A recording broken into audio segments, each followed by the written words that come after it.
Dan ini harus dipenuhi agar doa kita diterima oleh Allah Subhanahu wa ta'ala. Dan sudah kita sampaikan, doa itu senjata, kendaraan terbaik bagi seorang muslim agar semua hajatnya dipenuhi oleh Allah Subhanahu wa ta'ala. Maka jangan disia-siakan dan tidak ada alasan untuk tidak berdoa sampai hajat kita dipenuhi oleh Allah Subhanahu wa ta'ala. Jangan berhenti. Mungkin tinggal sekali atau dua kali lagi ibu berdoa, diterima sama Allah Subhanahu wa ta'ala. Tapi sebagian orang kadang-kadang dia berhenti dan bersangka buruk pada Tuhannya sambil mengatakan, oh Allah tidak terima doa saya. Padahal sebenarnya belum.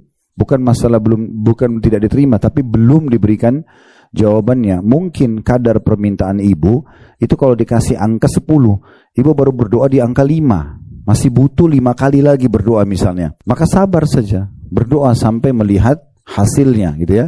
Jadi jangan putus asa di tengah jalan. Dan kita perlu sangka baik dengan Allah Subhanahu wa ta'ala. Allah itu lebih sayang kepada kita daripada ibu kita kepada kepada kita sendiri. Itu yang Nabi SAW ucapkan kepada beberapa sahabat yang melihat ada seorang ibu yang kebetulan anaknya hilang di medan perang, kemudian ditemukan, lalu dia memeluknya dan merasa luar biasa karena mendapatkan kembali anaknya. Lalu kata Nabi SAW, kalau seandainya kita nyalakan api dan kita minta ibu itu membakar anaknya, apakah dia mau? Maka kata para sahabat, tentu saja tidak mau ya Rasulullah.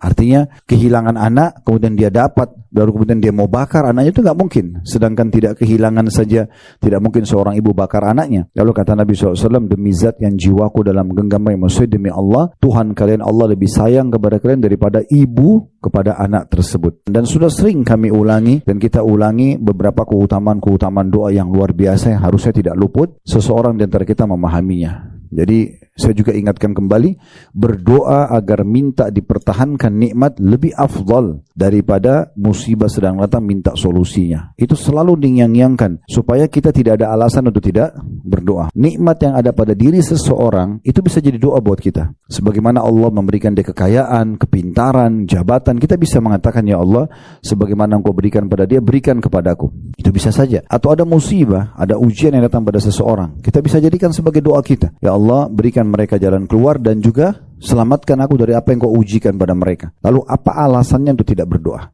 Ibu bisa introspeksi diri sendiri. Apakah dalam sehari ibu selalu berdoa sama Allah? Kalau sudah, ya sudah Ustaz. Misalnya satu hari sholat 5 waktu, saya juga berdoa 5 kali. Maka ditambah secara kuantitas. Jangan 5 kali. Setiap saat, lagi di jalan bisa berdoa. Kalau ibu lewatin masjid, itu bagus banget. Jangan cuma bilang, oh masjidnya bagus. Manfaatnya apa? Gak ada. Pujian itu gak dibutuhkan oleh Allah, gak dibutuhkan juga oleh pemilik masjidnya. Tapi kita jadikan doa. Ya Allah, sebagaimana Engkau mudahkan orang ini membangun masjid dan dia dapat pahalanya, kalau Engkau berikan kesempatan aku yang sama, Kau akan lakukan yang sama. Maka bisa sama pahalanya. Kalau ibu dari rumah ke pengajian ini lewatin 10 masjid, 10-10nya ibu doa begitu.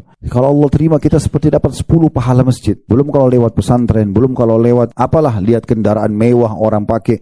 Ya Allah, sebagaimana Kau berikan dia, berikan juga aku. Itu bukan mustahil. Selama saya bilang tidak bentrok dengan sunnatullah, sistem yang Allah sudah buat. Ibu nggak mungkin minta, ya Allah samakan muka saya sama dia misalnya, karena mukanya sudah Allah kasih begitu. Atau ibu minta diubah jenis kelaminnya dari perempuan ke laki-laki, itu nggak mungkin karena bentrok sama sunnatullah. Tapi kalau tidak bentrok, maka masih sangat terbuka pintu peluang untuk berdoa kepada Allah Subhanahu wa ta'ala.